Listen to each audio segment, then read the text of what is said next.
द्वितीय अध्याय श्लोक नंबर 22। वसांसि जीर्णानि यथा विहाय नवानि गृह्णाति नरोपराणि तथा शरीराणि विहाय जीर्णानि अन्यानि संयाति नवानि देहि।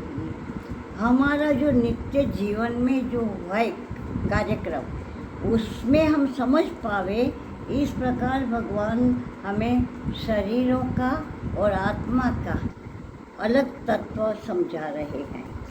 तो यहाँ जैसे ये वस्त्र जीर्ण होता है, पुराना होता है, फटता है, तो उसको उतार फेंकते हैं और फिर अपर मैंने नया दूसरा वस्त्र ग्रहण करते हैं।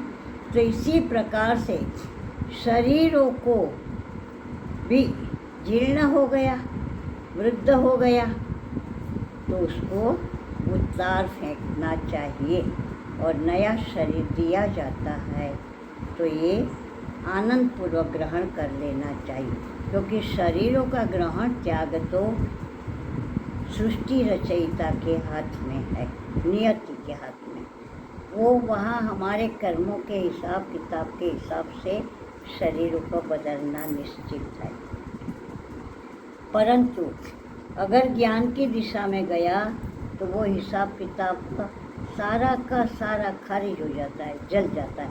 ज्ञानाग्नि दग्ध कर्माणि। ये कर्म भोग हमारा तब तक है जब तक हमने आत्मज्ञान नहीं पाया।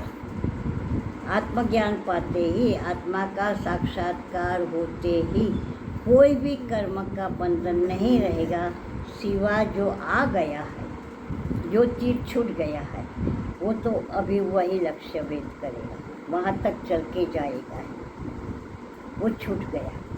तो ये शरीर छूटा हुआ थी, इसके सामने जो जो उसके लिए निर्माण थे कर्म भोग आएगा, परंतु उसका प्रभाव बदल जाएगा। दृष्टि बदल गई, प्रभाव बदल गया। अब देखो बरसात हो रही है, अरे आज ही बरसात में आना था, और कोई कहता चलो भगवान की कृपा बरस रही है, थोड़ा आज ऐसे मौज ले लेंगे, थोड़ा गीले हो जाएंगे, कोई बात नहीं। दृष्टि बदली तो अंदर की उपलब्धि बदली, वो दुखी हो रहे, परेशान है, और ये आनंद मना रहा।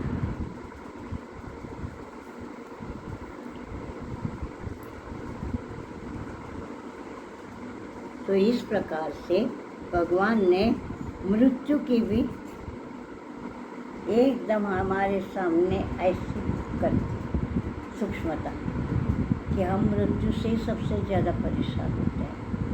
मृत्यु के भय मात्र से, मृत्यु के नाम से कभी ऐसा ना बोलो, ऐसा ना बोलो। अरे तेरे कहने से मैं मरूंगी क्या? अब मेरे को तो तैयार बैठी हूँ मैं, क्योंकि इस उम्र में नहीं जाऊंगी तो कब जाऊंगी। अभी 1-2 दिन पहले क्या किसी की मौत हुई थी, तो वो मैंने कहा अब बूढ़े नहीं मरेंगे तो नई भर्ती कैसे होगी? जगह तो खाली करनी ही चाहिए ना भाई, रिटायर्ड हो, खाली करो जगह। हाँ, कोई मरता है तो इसका या अपने आप हम मरूंगा इसका भय क्यों? रिटायरमेंट हमने भी लेनी ही चाहिए, औरों को आने दो है? तो ये सारा ऐसे अपने मृत्यु का महोत्सव बना दो, उसको शोक का विषय न बनाओ। जीते जी ही अपने आप को मरा मान के इसका आनंद पाना शुरू करो कि हम अपने परमात्मा से मिलन के काबिल बनो और मर के जल्दी वहाँ पहुँचूँ, क्योंकि अन्य उपाय नहीं अब उसके पास पहुँचने का। बाकी तो मेरे कर्म मुझे कहाँ डालेंगे पता नहीं, परंतु मैं अपना एक लक्ष्य तो निर्धारित करने में स्वतंत्र हूँ। भगवान ने कहा कर्म करने में तू स्वतंत्र है, तो ये मेरा कर्म है कि मैं ये कर्म नित्य प्रति मानसिक कर्म करती रहूँ कि मैं मर के परमात्मा को पाऊँ। मुझे मेरे कृष्ण मिलन के लिए ही मृत्यु स्वीकारनी है।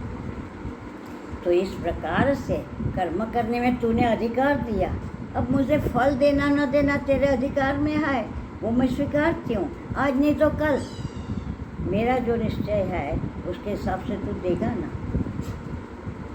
मैं क्यों इसमें विचलित हूँ? क्योंकि कई जन्मों से आ रही हूँ, जा रही हूँ, तो और 1-2-3 जन्म अगर ज़्यादा भी लेना पड़ा तो मैंने लक्ष्य बनाया ही है, तो वो तो मुझे काम आएगा ही आएगा। तो इसी प्रकार से भगवान हमें मृत्यु के बारे में भी कितना सुंदर विचार दे रहे कि मरा है तो कुछ नया पाएगा। हैं? यहाँ अब ये शरीर कमज़ोर था, लाचार था, क्या सुख था उसके लिए? कुछ नहीं, पल पल में दूसरे को ताकना पड़ता था। तो अच्छा है, नया होगा, बालक रूप में तो आनंद ही आनंद पाएगा। भले मूढ़ अवस्था है, थोड़ा बड़ा होगा तो अपने आप भी थोड़ा सुख का साधन ढूंढता रहेगा। तो ऐसे मृत्यु तो हमारे लिए वरदान है। और अगर मृत्यु न होती, यहाँ ये बूढ़े बढ़ते तो कौन देखते उसको? अगर 500 साल का कोई है, बैठा है, और इनका उनका मेल जुल का, वो कैसे जिए बेचारा? क्या खावे, क्या पहने, कैसे सुख लेवे, क्या बोले, कौन समझेगा उसकी बात? तो जाना ये बदलाव जो है प्रकृति की परिवर्तनशीलता, भगवान ने जीव मात्र के सुख के लिए, आनंद के लिए ऐसी व्यवस्था करी है।